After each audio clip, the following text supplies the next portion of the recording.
I am Sheba, founder of Studio Sheba.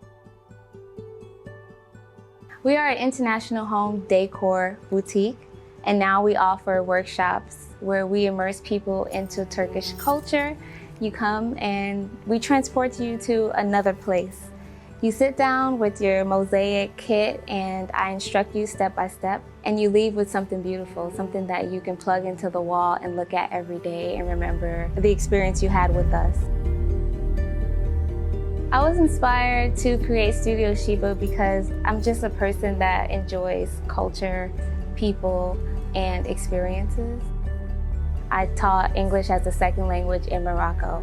And while I was there, I discovered the art of mosaic. Mosaic is actually from the Ottoman Empire in Turkey, but it spread throughout the Mediterranean and North Africa, and Morocco's in North Africa. So that's where I was when I discovered it.